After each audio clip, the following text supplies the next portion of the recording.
Ni mu gitondo cya kare mu masaha saa 12 umujyi kirimo ubukonje n'igikabyo cy'akazuba katararasa neza. John, umusore w'umukozi nk'ibisanzwe ukora umwuga wo kogosha, arimo arihuta asiganwa ajya mu kazi. Yambaye ikote rishaje ariko rigaragara neza mu maso ye. Ku mugongo w'iryo kote handitseho amagambo mu nyuguti nini, ariko amagambo asa n'ahinduwe n'igihe. Amagambo agira ati I love you Shemusa, mu Kinyarwanda ndagukunda Shemusa. Kubera gutinya gucikanwa n'abakiriya ba mu gitondo, John arimo arihuta. Arebye ku ruhande abona umunyonzi. Atega akagare kugira ngo yihute abakiriya bataza kumucika. Umutima we urihuta nk'uw'intare iri inyuma y'imparage. Ariko John icyo gitondo kimubera icy'amahirwe make, kuko we n'umunyonzi bari hamwe bacyambukiranya umuhanda ruva kwa ituruka ruguru imeze nk'iyacitse feri irabagonga bakagwa munsi y'umuhanda. Bihuse cyane abari aho batanga ubufasha, batwara John n'uwo munyonzi ku ivuriro ribegereye. John ntiyakomeretse cyane, afite ibikomere ku mubiri ariko bidakabije. Mu gutora agatege abyutse aho mu bitaro, abona umukobwa umwicaye imbere, umukobwa mwiza cyane. Hanyuma John mu maso ye hagaragaramo ubwitonzi n'imbabazi.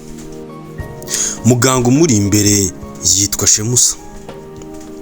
Muganga rero ari agerageza ngo arebe uko yamufasha, ngo arebe ibikomere biri ku mubiri we, hanyuma agerageze kumuha ubufasha. Nibwo amwambura imyambaro ye ari kumusaidira, asa n'uwimanika, asa n'uguye mu kantu akibona amagambo yanditse ku ikoti rye, I love you Shemusa, cyangwa se ndagukunda Shemusa. Muganga asa n'uhindukira amwenyuramo gake, abaza John ati siko ko witwa John? Ase wari uzi ko nitwa Shemusa? John nawe ku maso ye asa n'umwenyura avuga ati oya, ntago nari mbizi ko witwa Shemusa. Iri ni ikoti naguze mu isoko rwose gutyo gusa, nta n'umuntu nari nzi witwa rino zina ryawe. Iryo jambo by'umwihariko byatumye muganga Shemusa yumva yegereye John kurusha uko byari bimeze. Amugenera umwanya we kugira amwiteho by'umwihariko, amuha ibizamini byose bishoboka vuba kugira ngo amufashe umusore akire hanyuma asubire mu kazi ke.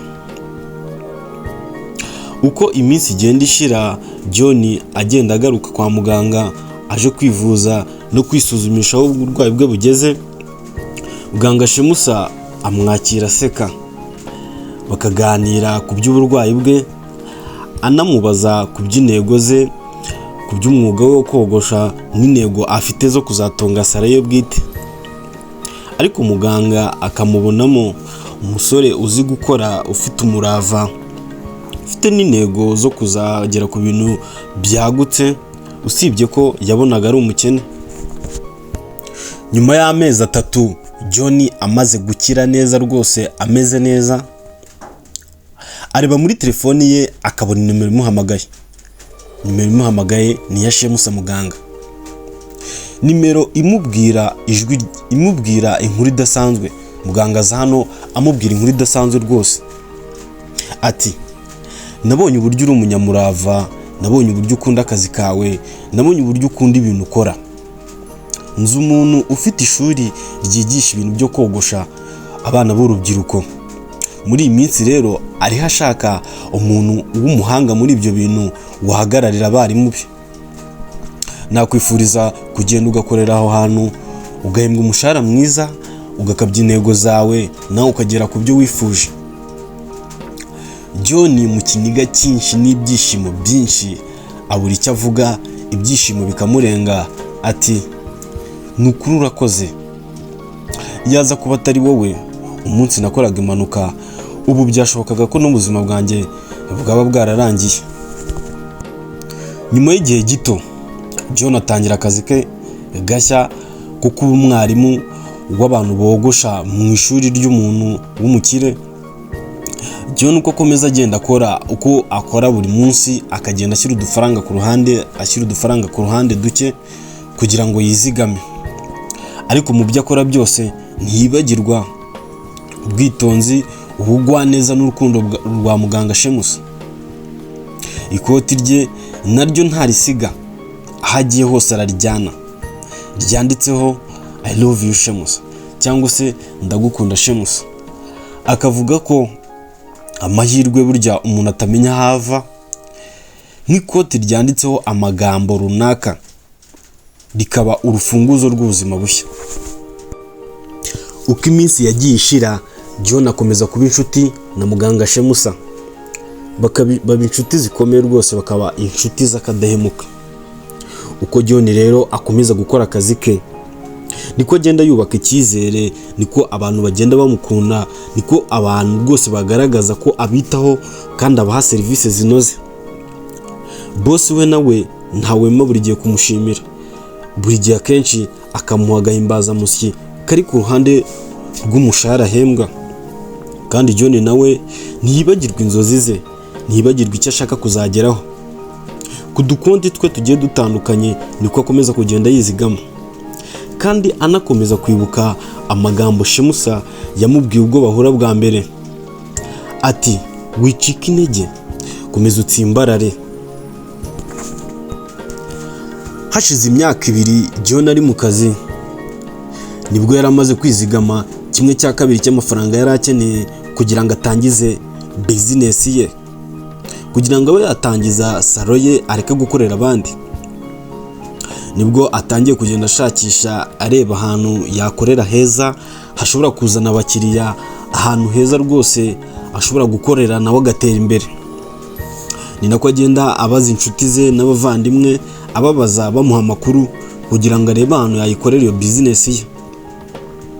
Umunsi umwe yicaye mu kabari ariho aganira na Shemusa, Shemusa aramubwira ati kuko niba ushaka gukabya inzozi zawe, ukaba ushaka kugera ku kintu gikomeye, tekereza ibintu bidasanzwe, tekereza ibintu bidasanzwe byakurura abakiriya. Salo yawe igomba kuba ifite umwihariko. Nanone ayo magambo iryo joro yongera gukomeza John, akamushyiramo imbaraga zidasanzwe zo kugera ku ntego ze.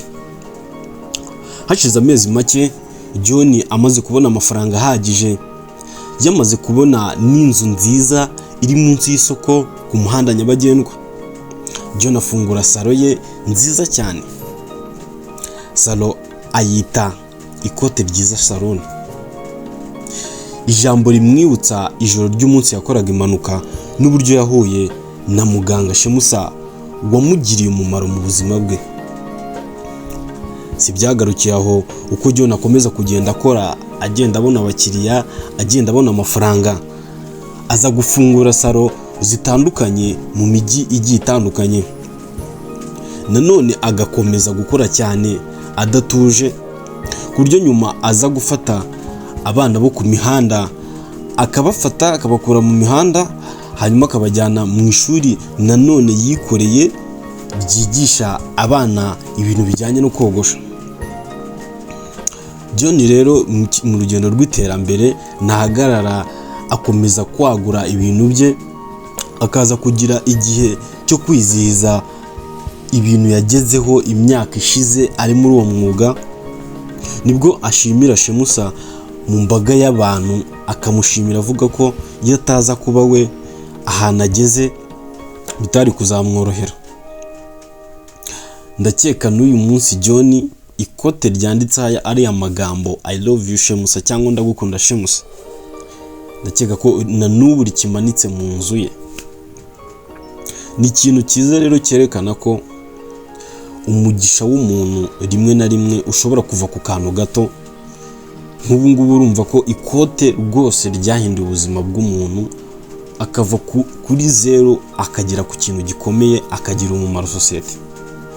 Wowe wabanye nanjye muri iki kiganiro cy'uyu munsi, ndagushimiye.